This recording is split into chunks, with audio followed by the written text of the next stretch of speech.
Hanukkah is the festival of lights. One day of presents, hell no, we get 8 crazy nights. Natalie, Port Monica, it's time to celebrate Hanukkah. I hope I get an electronica on this joyful toy for Hanukkah. So get a high Hanukkah. There was one time where Pokemon Go had hit the schools in those 6 weeks, and Yeah. he just walks in cool as you like, and he's like, "Yo guys, we're pouring outside if you wanna like catch it." And we were like, "Nice, I'm not feeling it. I'm comfy here." And then about like a solid 20 minutes later, Gabby's Nat bursts into the room and like just screams at all of us, "Guys, it's pouring outside!" And just the dichotomy of the way that was delivered. Man. Bro was so excited. And 20 minutes late. My dude is gone by now, surely. He was waiting there for it to reel owner, man. Yeah. There's something to say about the loyalty of animals. I miss Pokemon. Speaking of the loyalty of animals, remember the bit in 8 Crazy Nights where the various deer helped out our good friend Whitey Duval? They were so kind. They were so kind. It was willing to legitimately eat shit something for out of him. like a Snow White movie, Yeah. where the woodland animals come to the rescue. Singing, helpful woodland animals, Exactly, shit exactly. smeared all over their teeth. Such a lovely sight. It was truly something. But yeah, Such a healthy dose of human feces. a polished joke. Just really. This is as good a point. This is as good a point as any to introduce the podcast properly. Welcome to episode 50 of the Dan and Dana podcast. I'm Dan, joined here by Dan and Danish from the last episode. Hello. Welcome back. Yeah, you may Pleasure remember. to be here. You may remember him Yeah. from our long review of Ishtar. That was A fan favorite. I was a fan favorite, and many good comments on Danish, so we had to invite him back. I think there was like an actual uptick in like DVD sales for Ishtar after that. There was actually, you can see it on the graph. Yeah. There was probably like at least some registered interest because I looked into getting a copy on Amazon after we finished recording. But yeah, to lead on get from Elaine May to sign it before she dies. So Yeah, sorry. oh no. But yeah, to link on to Ishtar, we're covering another absolute banger of a film today with 8 Crazy Nights. Adam Sandler's 8 Crazy Nights. It is another Adam Sandler goldmine, if I do say so myself. It That is- man just does not fail. The man doesn't miss. He hits, never misses. Exactly. Not even That's why once. Netflix pays him the big bucks. Indeed. Exactly right. Do you guys remember the scene where he makes love to his car and the goddamn cop watching him sheds a tear of the beautiful so scene beautiful. of him making love to his car? Indeed. I forget about every song until I'm reminded of its existence. How can a Oh musical yeah, be so it's a have such musical. forgettable music? I can't believe it's a musical. It's got like 7 songs and it feels like at least 4 too many. Exactly. But there's a lot of two things to stick be. in my mind. The others just disappear every time. I've watched this film twice. You've watched it 10 times at least. You said I think it's been 10 times. you've spent more hours on 8 Crazy Nights than I have on Counter Strike. That's impressive. That's upsetting, but I feel like my time has somehow been better spent. It's a bad video game. Fight me. So, You're going to cause controversy. Get in the comments, people. It's 8 Crazy Nights. Good film, bad film. In a nutshell. Very much bad film, very much enjoyable film. I would Bad not film, good recommend it to time. anybody, but I enjoyed my time watching it every single time. on the contrary, I recommend this to everyone I know, and a good chunk of them go away and watch it, and it's about 50-50 on whether they hate me for it or love Message you back. Yeah. Because, Yeah. real recognizes real. Now and then I bring up 8 Crazy Nights and someone will start quoting Whitey at me. He's a very quotable fella, to be fair. He is probably the best character in the film. I mean, it's Whitey, voiced by Adam Sandler, Yeah, I was just Yeah. about to say. is our diminutive basketball referee and the mentor to Adam Sandler, voiced by Adam Sandler. I don't know how they got him for this movie, honestly. He's a short, hairy fellow. He wears a size 9 adult. Size 11. Oh yeah, size 9 adult. Size. I think it's 11 adult, 9 kid. Oh yeah, 11 adult, 9 I kid. could be wrong. I think that is right. Shoe. We're talking about shoes, by the way. Regardless of the foot size, Yes. the joke is that he's disabled. Oh yeah, we all have some disability humor in our. It feels very 2002 in that way. Mm-hmm. Yeah, it's got the disability humor, the racial humor, the transphobic humor. It's all there, and it's all The wonderful. toilet humor, quite Yeah. literally. Oh yeah. It all comes together in a big old Christmas Hanukkah mixing pot of trash. It is. Yeah. Are there any other Hanukkah movies? I think I heard of one called The Hebrew Hammer that I'm going to watch soon. But Yeah, is that a Hanukkah movie, or is that just a? I've never heard of this movie until now. It's an Adam Sandler like vanity fest. Yeah, huh? 100%. He is like the hottest, fittest character who's the best at this game he's never Yeah, played, despite being a drunk for over a decade. You know? Yeah, he's been an alcoholic for 20 years and still has like pecs and abs. And has not And missed a is step in able his to b-ball beat game. everybody in the town at basketball. Adam Sandler has a weird obsession with basketball. You guys noticed? And fair play to him. I don't know if he Basketball's balls in epic. real life, but in every film, like the finale of like one of the Grown Ups films is him winning a game of basketball. It's interesting. At least Frankie Muniz just waits till the celebrity like charity game before he shows off his skills. Adam Sandler just shoehorns into everything, Yeah. and he's such a scumbag in this film. He's such a scumbag. Oh, yeah, the movie starts off with him dining and dashing in a very not offensive Chinese restaurant. Played by Rob Schneider, everyone's favorite. Everyone's favorite Asian man. Juice Yeah. Bigelow himself. Male gigolo. And later on European gigolo. Go international, baby. Oh, That might have to be an episode. yeah. I've not watched that film since I was 6. I would happily do a double episode on the Deuce Bigelow series. Alright, what is this film about? Adam What? Sandler, whose character's name is definitely still Adam Sandler. I do not be bothered to remember. I believe his name is Davy Sandler. Davy Sandler. It starts off with just like various skits of him being a bad person. I think in the opening he dines, dashes, he attempts to drink drive, he steals someone's trash can lid and goes sledding on it. I don't think that's a crime, but it's He like steals a snowmobile, he which is definitely a crime. he actively He assaults someone. vandalizes. He assaults someone. He vandalizes the Christmas decorations and the choir. He destroys an ice sculpture dedicated to Hanukkah. And it's all because he hates himself. As is helpfully repeated in the chorus of the song. Of the opening song.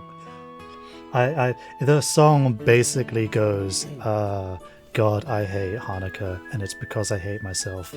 Those aren't the actual words, but they are close enough to the actual words. It is not a good song. I was going to say it's not terribly subtle, but nothing in this film is terribly subtle, except for maybe the bit where he meets God. Yeah. Like we'll get to that, but it's implied that he's being thrown a bone by the big God. Big So Yahweh he's himself. on his way to prison. He's the town delinquent. He's been this way for years. In court, everyone's praying for him to be thrown in the pen until Whitey, that aforementioned diminutive junior basketball referee volunteer, steps in and says, I'll mentor him into a better person. But he's on thin ice. So that introduces Davy Sandler to Whitey and creates the classic buddy comedy relationship between them. That's the crux of the rest of the film. It goes about as well as you can expect. Yeah, I mean, it actually goes decently well for a bit when he invites Davy into his house after his own home is set on fire. So It is, but he deserved it because he beat a man at basketball. yeah, and And then that is warrant for arson. he also He made him eat a fat man's jockstrap, which is really no, funny. he didn't. He just said, "I."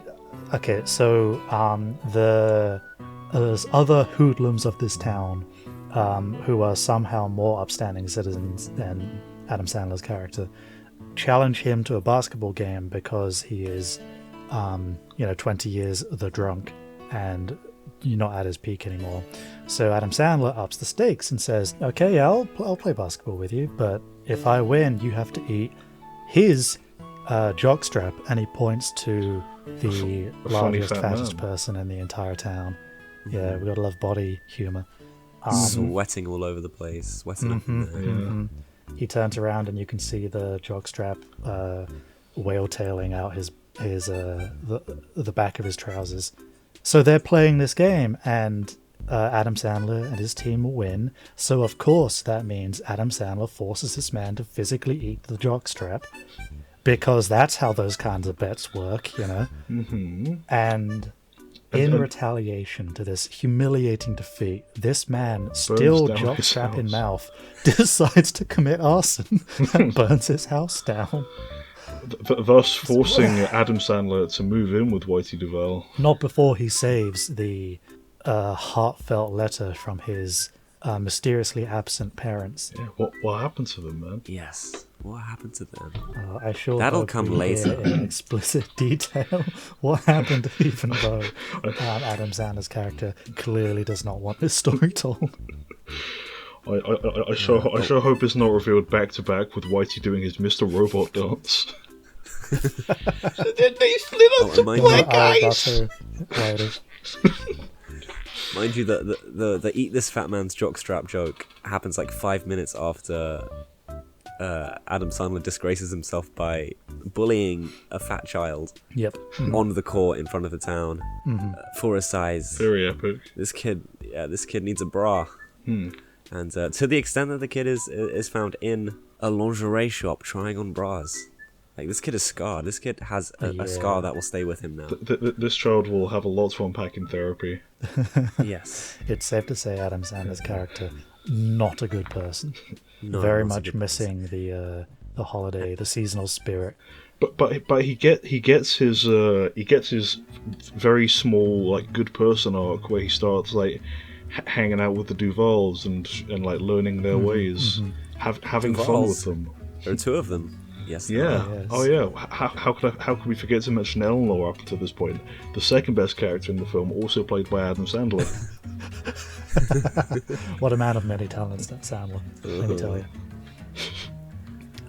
Would one of you please paint a picture of the Duvall siblings for our audio-only fans out there? Eleanor Duval is equally diminutive to her fraternal twin.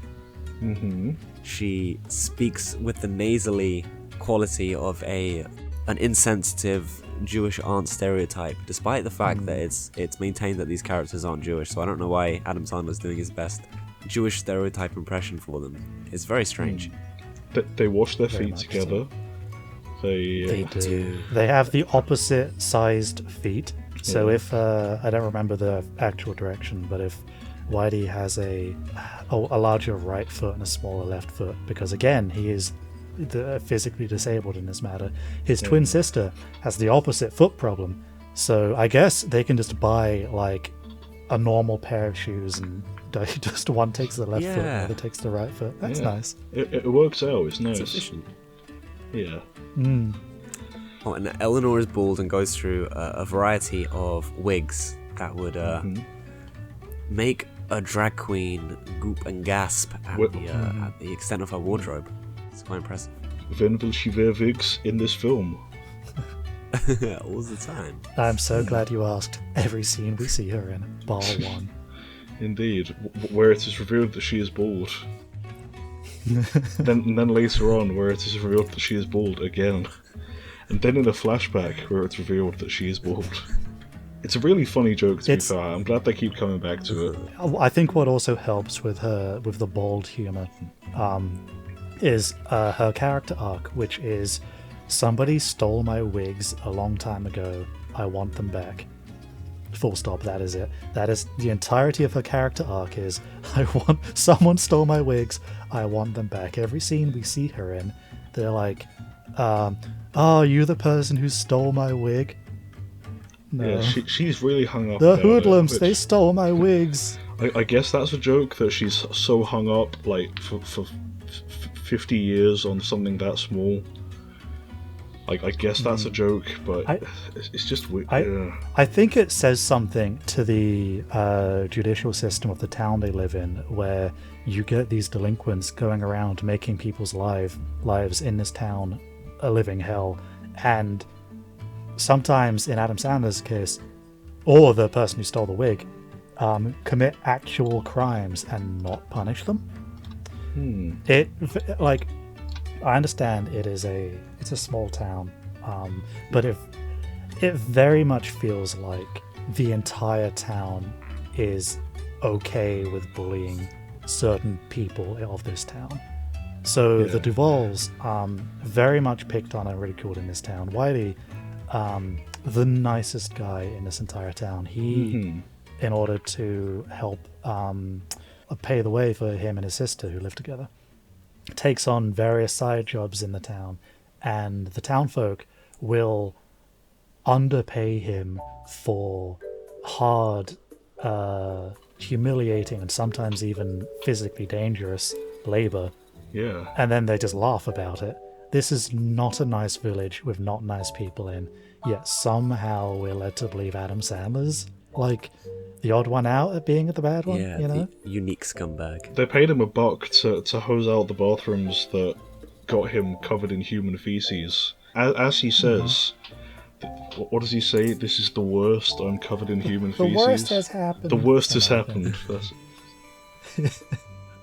But yeah, eventually, you know, Davy's nature takes over him, and he.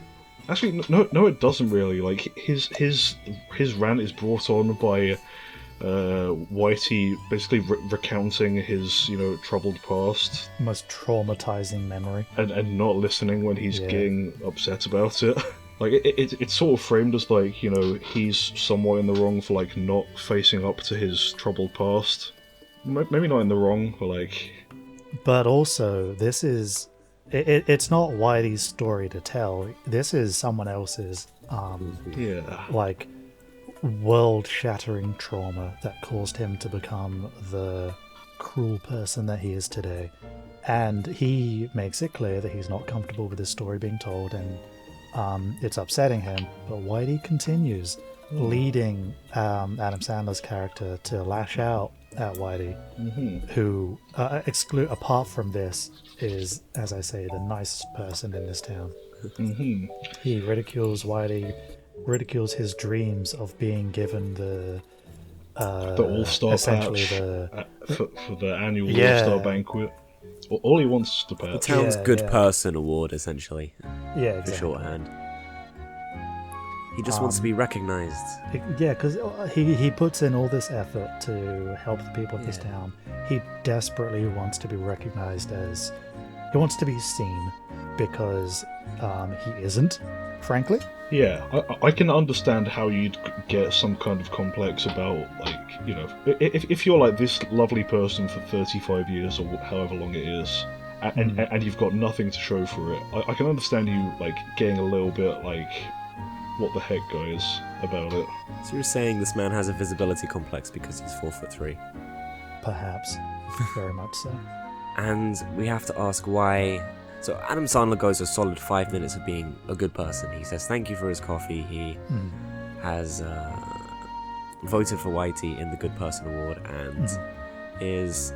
I guess this is the point we should bring up, the fact that there is a love interest, there is a child, and there is a through line of Adam Sandler trying to be learning to be like a good parental figure to this kid, because he has the hots for his mum, which is absolutely the reason he should become a good father. What better motivation is there, am I right? MILFs be MILFs. Did we find out if she's played by Adam Sandler's wife?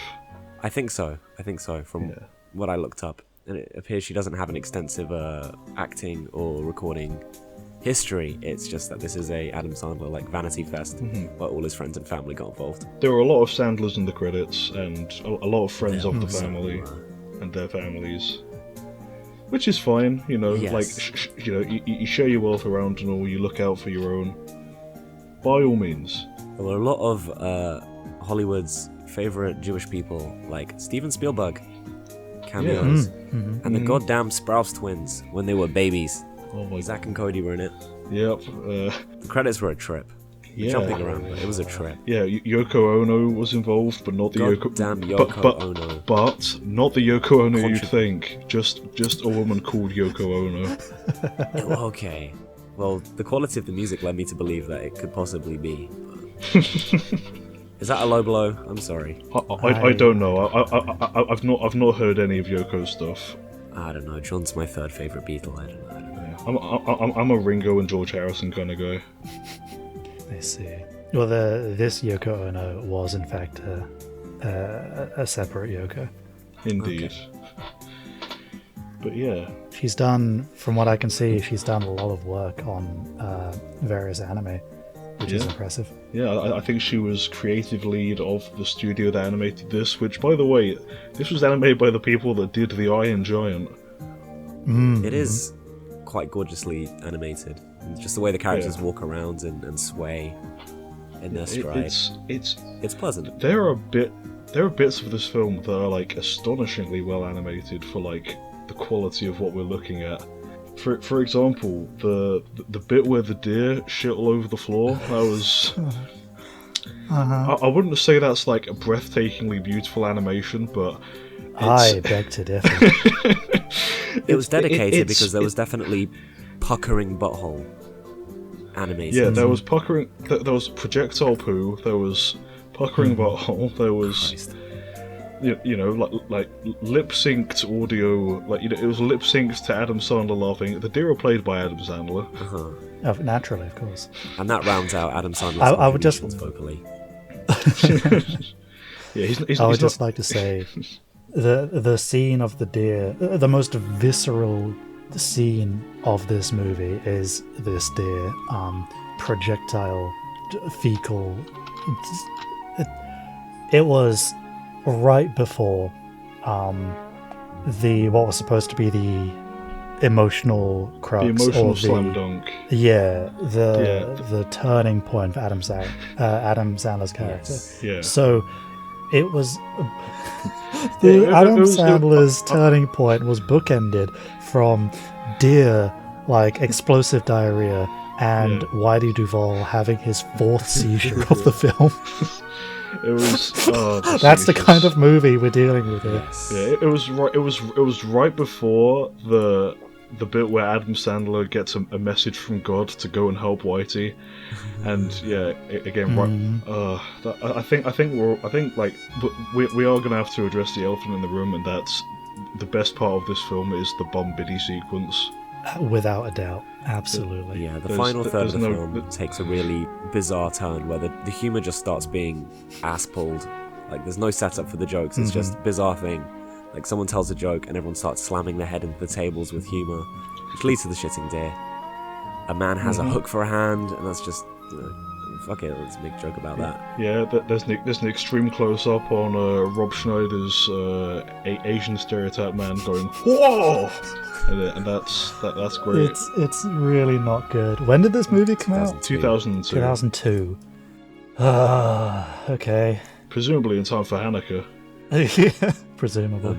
And this is still referred to as one of the better Hanukkah films, or at least one of the more notorious, one of the more well known, let's say. Yeah, this film is it's got mixed critical reception and did not do well commercially, but it has taken on a second life in recent years, largely because of the Bum Biddy song, and also just, you know, various people's, you know, fanatical adoration of this shit film. and I don't judge, I'm among them. I've seen this 10 times and I will see it another 10. So the first act is establishing Adam Sandler as a uniquely crappy person amongst a town of equally crappy people. The middle third, I would say, is him starting to get a bit better, but then relapsing due to Whitey's insensitive, blunt retelling of his parents' gruesome, tragic death in the middle of a basketball game. Would you mind recounting the story of their tragic death? Oh, you see. Does anyone remember the line? His parents were driving and skidded on some black ice and swerved into oncoming traffic. This is what Whitey said. It was delivered in Whitey's voice. It's getting into oncoming traffic. I can't do a good Whitey. Oh, I'm a bit ill. My voice can't speak like that. If I give it my all, I can do a good Whitey, but I don't want to wake my parents up. No, I'm gone. Forgive me. So that prompts his outburst, and the love interest looks so disappointed at him for having his childhood trauma ripped out of him and dangled, for all to see, with little care. Yeah. He tries to, he gets drunk and he ambles into the local shopping centre, the mall. Yeah. And Which was previously set up to be Whitey's happy place. We, as an audience, were introduced to the mall by showing how wonderful and marvelous it is, and how whenever you're feeling down, you could always turn to Panda Express, for example. I wonder if this is no, I'm not going to give this movie that credit. I was going to say, I wonder if this could be a take on how the holidays have been overrun by or overtaken by this capitalistic consumerist commercialized. Yeah, exactly. But I don't. The film is just corporate bootlicking. Deserves that kind of credit. It's just hey, his brand, He's always chicken and Panda Express. Yeah.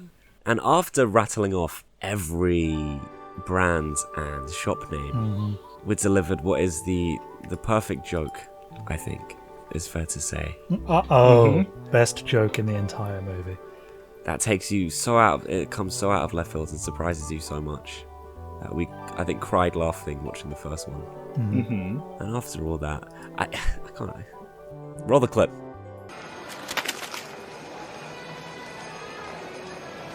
Joke's on you, tough guy. I can't read.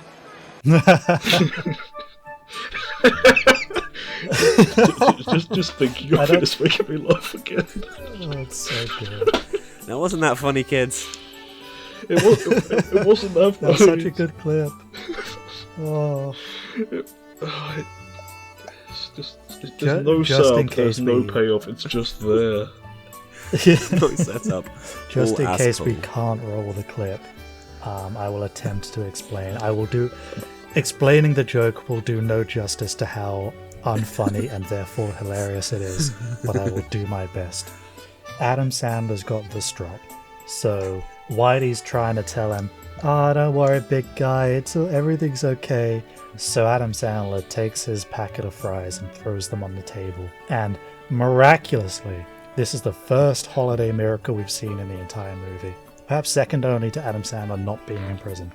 Miraculously, the fries that he threw onto the table spell out the words, "Bite me," I believe. Whitey, comedic god that he is, looks at the jumble of letters on the table, looks up at Adam Sandler's character, and without missing a beat, says, "Joke's on you, wise guy. I can't read." It is not good. I don't know how you can say that after having explained it, man. It's comedy gold. Joke's on you, tough guy. I can't read. Oh, my voice is so scrapped. It's all good. My brain is not braining. Who's the voice of Iago? The funny voice guy. Gilbert Gottfried, the one and only. Gilbert Gottfried. That was a great Gilbert forgotten. Gottfried doing Whitey. Absolutely. Speaking of Whitey, he doesn't get the 35th annual Star Patch or whatever it is. He doesn't. No. Goes to some hook-handed billionaire bastard. Yeah. Even after Adam Sandler was instructed by God to go and make sure that Whitey got that patch, or however you want to interpret it, he does his first proper good deed of the entire film. He bursts in there, and I'll give one bit of credit to him. He doesn't do this to make himself the good guy. He doesn't even say like, how could you people do this? He lays it bare. He says, Whitey is a great guy, and this town, myself included, we need to like give him more praise. he deserves better. He deserves this scrap of cloth. He Yeah, all I'll say is he should have gotten a big thank you. Instead, he got a porta potty ride. what a crushing blow to Whitey. I bet he wishes he could take it back. How can everyone be so mean to Whitey? Sound to me like you are all on crack. Oh, you know, Whitey was counting on this town to show that we cared.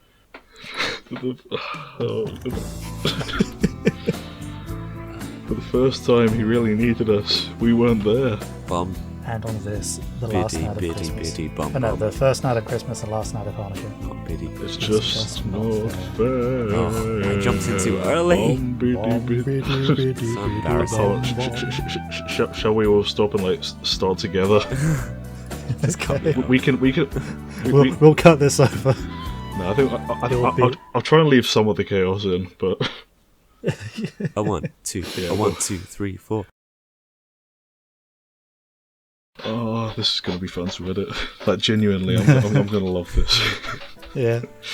Dan, you wait till the fact that I realise that just because I mute myself on Discord does not mean my Audacity isn't recording my coughs and splutters. Oh, it's Oh no.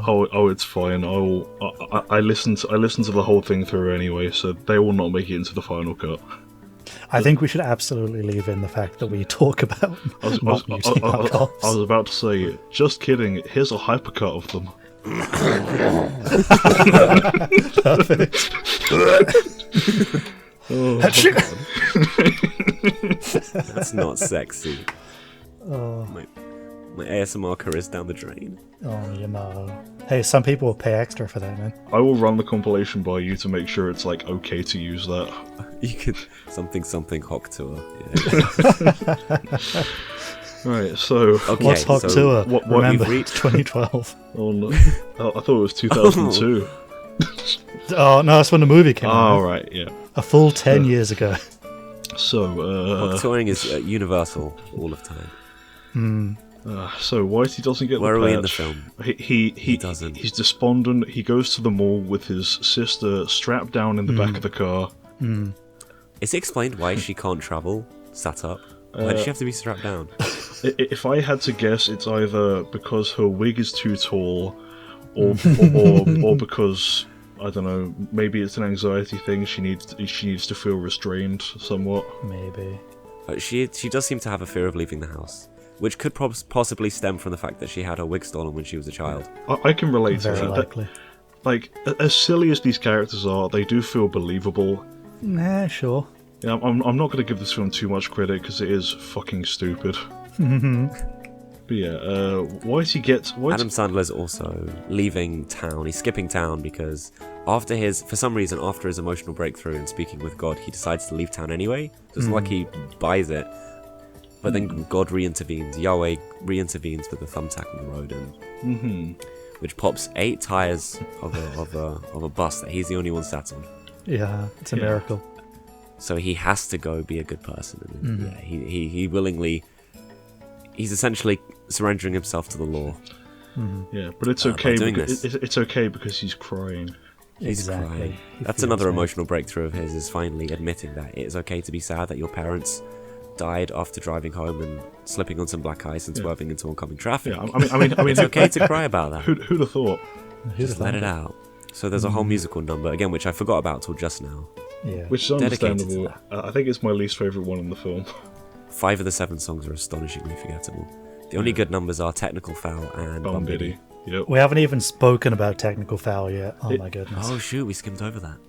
Yeah. I mean, it's. I mean, I feel like it's just worth like recommending that people check it out because it is a fantastic sequence and you can find it easily on YouTube. Yes. Like, I was worried you were going to say check out the entire movie. I mean, I would personally recommend that anyway, but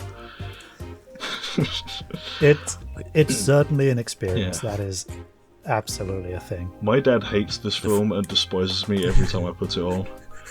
Oh no. And let's be clear, I've put this on for my family multiple times. Of course, man. The first half is utterly unpalatable. It's gross. It's mean-spirited. there's a joke where after taking the porta potty ride, What a crushing blow to Whitey. It really how do they freeze him with like fucking a water hose, I think. a water hose that somehow freezes him like it's some kind of dry ice, Yeah. and so he's frozen like a poopsicle, covered in sludge and gunk, and our dear friends lick him clean and lick him free. And get the shit in their dear. teeth, as mentioned. Yeah, which at they the start of the smile. episode. For the entire movie. Oh, they have shit-stained teeth for the rest of it. It's gross. Yeah, it's wonderful. Again, it's disgusting. It's not funny, and it's We're really going to be selling this movie, guys. Yeah, Adam Sandler had better gonna pay us. Yeah. Speaking of selling this movie, like, technical foul on paper doesn't sound that good. It's just like them recounting like the rules of their household to him in song, but it is just kind it has of a nice it's kind of marvelous. swing melody, Yeah, and instrumentation. yeah. It's Yeah. a bit of a bop, and you can supplement it's- your own lyrics, and you have a lot of fun with it. Yeah, it is just that and Bum Biddy that I tend to watch like on repeat after this. If I'm in the mood for 8 Crazy Nights, I'll watch those 2 sequences and then be satisfied. I'll be completely honest. I can't remember any other songs in this movie apart from those 2. I'll never do that. Utterly forgettable. This isn't becoming like a comfort flick for you. Yeah, this is like 50% comfort film with 50% discomfort film. Like, it sucks until Davey gets his house burned down, and then it's wonderful. You do get Stockholm Syndrome with the second half. Yeah, it's once you're over halfway there, you figure, well, I may as well. Yeah, that's when the bizarro humour starts to tick up as Yeah, well. when you're past the point of no return, when you realise, okay, I'm in for the long haul, you start to enjoy it a lot more. What's the climax of this? So we're at the bit where he doesn't get his award, but Adam Sandler bursts in and makes everyone see the error of their ways through a musical number. Yes, and yeah, it zooms out as they all start doing the Bum Biddy dance, which is immortalised as, you know, one of the best things ever. One of the greatest frames of animation in history. Yeah, it's That's what they say. it's So ambitious. yeah, it's it zooms out. It shows Whitey going to the mall to be with himself and his sister, but yeah. Then, you know, as he's saying, you know, sorry, mall, I'm gonna have to skip town because I'm sad. Davey shows up along with the mayor and along with the entire town to give him the patch, and not just that patch, but all previous patches of the annual competition. Including the 3 won back to back by the town's 3-breasted lady. Indeed. Such a pivotal character to the plot. So many fantastic characters in this film. If you guys want to know more, you're going to have to watch yourself. Yeah. There's only so much we can tell you. I mean that is pretty much what I was going to say. That's pretty much where the film ends, but it ends on the real climax, which is Mr. Duval's 4th seizure. 4th seizure. And his He has his first happiest. 3 quite early on in the film. They really get out the seizure jokes and the lol disabled jokes and the lol fat jokes and the lol poop jokes and there's a lot of that. And then the second half, it's all strange. Yeah. Like suddenly there's a cowboy and he's shooting. And yeah, what Whitey mentions his imaginary wife and how he and his imaginary wife think of Davy as their son. Then Whitey has his seizure and it rolls credits, and the credits play the audio for the SNL skit that arguably inspired this, being that, you know, the main lyric going into the song is about how they get 8 crazy nights, and yeah, it's just a nice little song. It's funny, it's well produced. There's, you know, I don't like saying that the credits are the best part of the film. I mean, I feel like Bum Biddy is still above certainly it, something. but it's one of the highlights, which is just from SNL, but Proving that nothing good has ever come out of SNL other than Norm Macdonald. I'd say Norm Macdonald. And he was only on it for like a year. I'd say Norm Macdonald, Adam Sandler, and Third Person. I can't think. I love third person, man. Maybe Bill, what's his name with the glasses? The one who was the cop in Superbad. Oh, I know who you mean. Bill Hader, is it? Bill Hader was on. We like Bill Hader. Yeah, I like Bill Hader. Bill Hader, if you're listening, reach out. We'll put you on the pod. Yeah, you will have we'd to, love to have you, honestly. You will have to legally change your name to Dan and choose a variation of Dan. Yeah, but Loved you in Inside Out too, if bro. anybody, I feel like he would be down for that. You know, Yeah, he seems like You that really kind stepped of up your vocal performance. I suppose he could be Bill Haydan. I don't know. Hey, yeah, Dan Hader. I mean, I feel like Dan works. Hader sends the wrong vibe. I think people might hear it as Dan Hater and Oh, ma- oh my goodness, you're right. and then they'd cancel him for sure.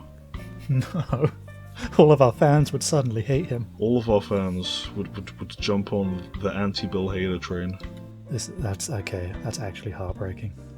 We can't let him do this. Yeah, Bill Hader, if you're listening, don't reach out to us. It's not worth the risk.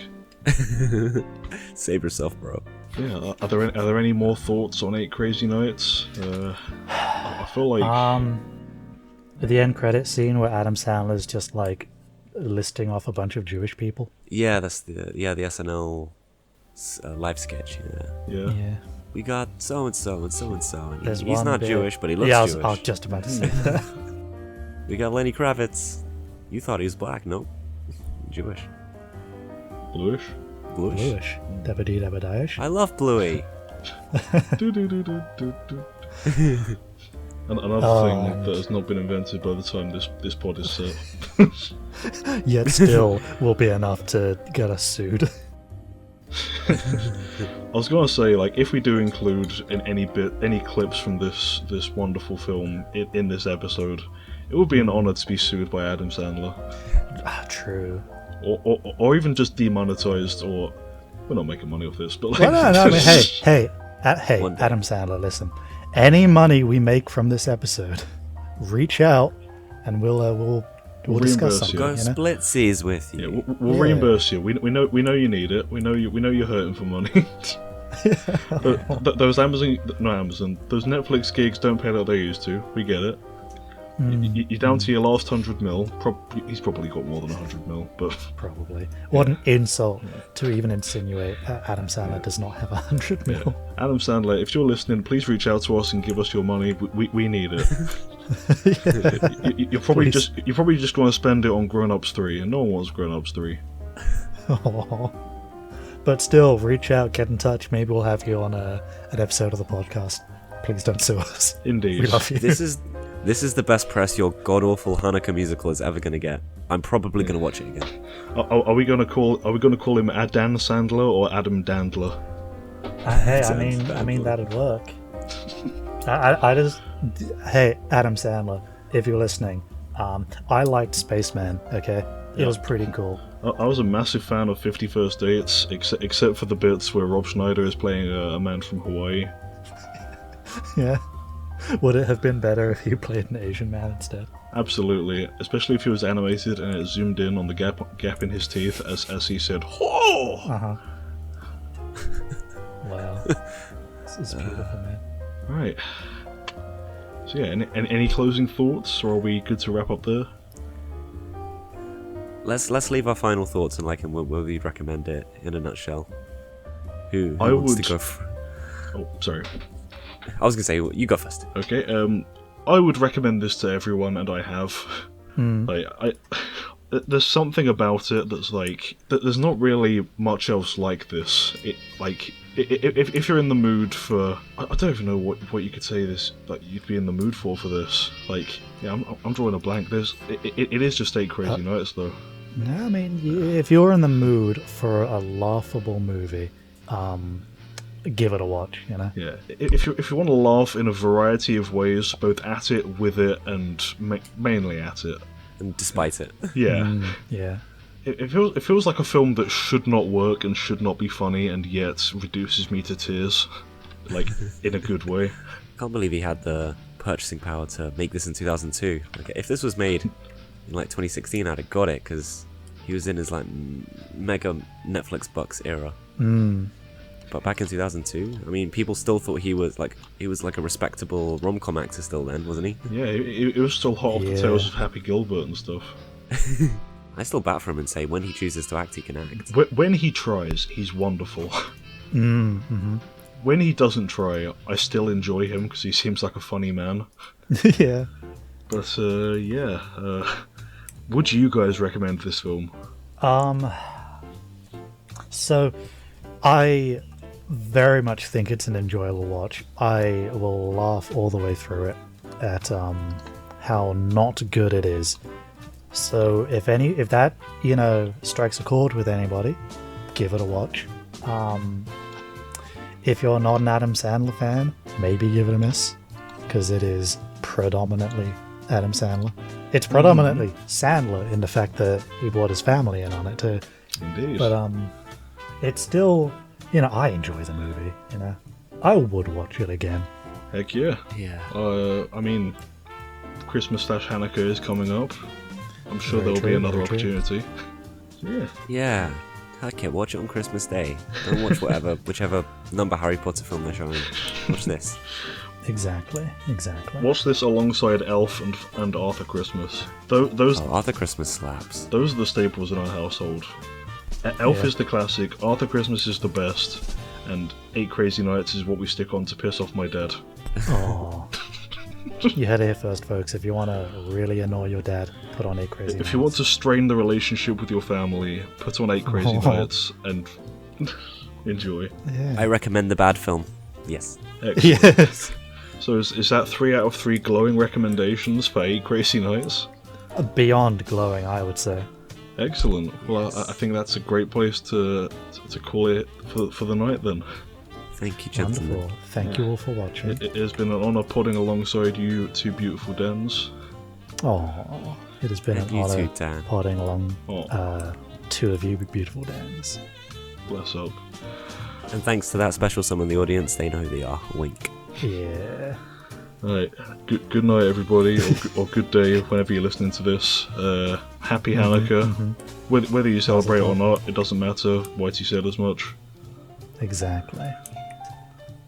And if you're rewatching around the holidays, probably the best time to rewatch. Happy Indeed. holidays. Have a good one. L'chaim. L'chaim. Bye-bye. Bye bye. God, aren't our fans the best? Bum bitty bitty bitty bum bum. Bum bitty bitty bitty bum bum. Bum bitty bitty bitty bum bum. Bum bitty bitty bitty bum. Oh, we're either using that as the bumper or the closer, or we're just leaving it where it is.